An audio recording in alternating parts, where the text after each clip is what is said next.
For many, sitting down in front of the 6 p.m. news after a hard day's work or reading the newspaper over a morning coffee is part of their daily ritual. But one could say these days are limited in these chaotic and ever-changing times as journalism has evolved immensely over the years with the introduction of new technology. However, this drastic revolution is identified as trashy and not what it used to be, and even worse, proven that young people no longer consume or engage with the news anymore. As a young person myself, one can wholeheartedly disagree with such a brisk statement.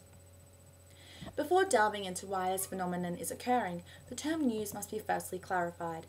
In his Week 6 lecture, Harrington defines news as the thing that provides us with the information we require to make informed choices about the direction of public life. So if that's the case, then why are young people not engaging in what seems to be a vital part of our everyday life? While statistics in the younger demographics have proven a significant decline in traditional news format, we are living in the 21st century where technology has become a new medium of power. Therefore, news can no longer be as simple as a half-hour show on television or in a news article. Methods of production and consumption have diversified, and young people are teaming their sources from elsewhere. Harrington states that it is not young people are switching off the news, but instead switching over. Young people are simply no longer satisfied in the way the news is being traditionally presented to us. Fisk, on the other hand, claims that information carried out in traditional news is objective, true, educational, and important, whereas entertainment is subjective, fictional, and trivial.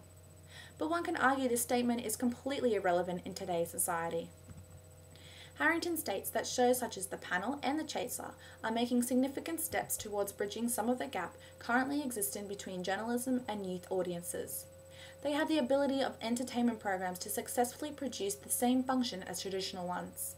As Fisk points out, broadcast news needs to be popular, balance popular taste with educational and socially responsible criteria, and these types of shows are definitely complying with these.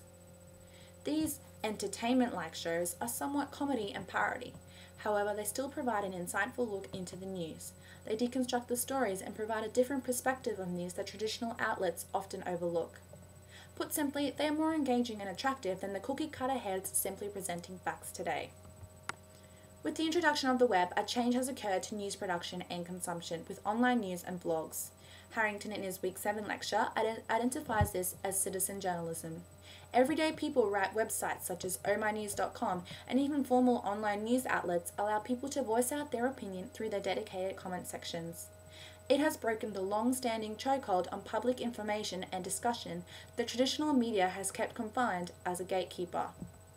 However, in his Week 8 lecture, Harrington states that citizen journalism cannot be credible as it is mainly done by pimply teenagers in their bedroom.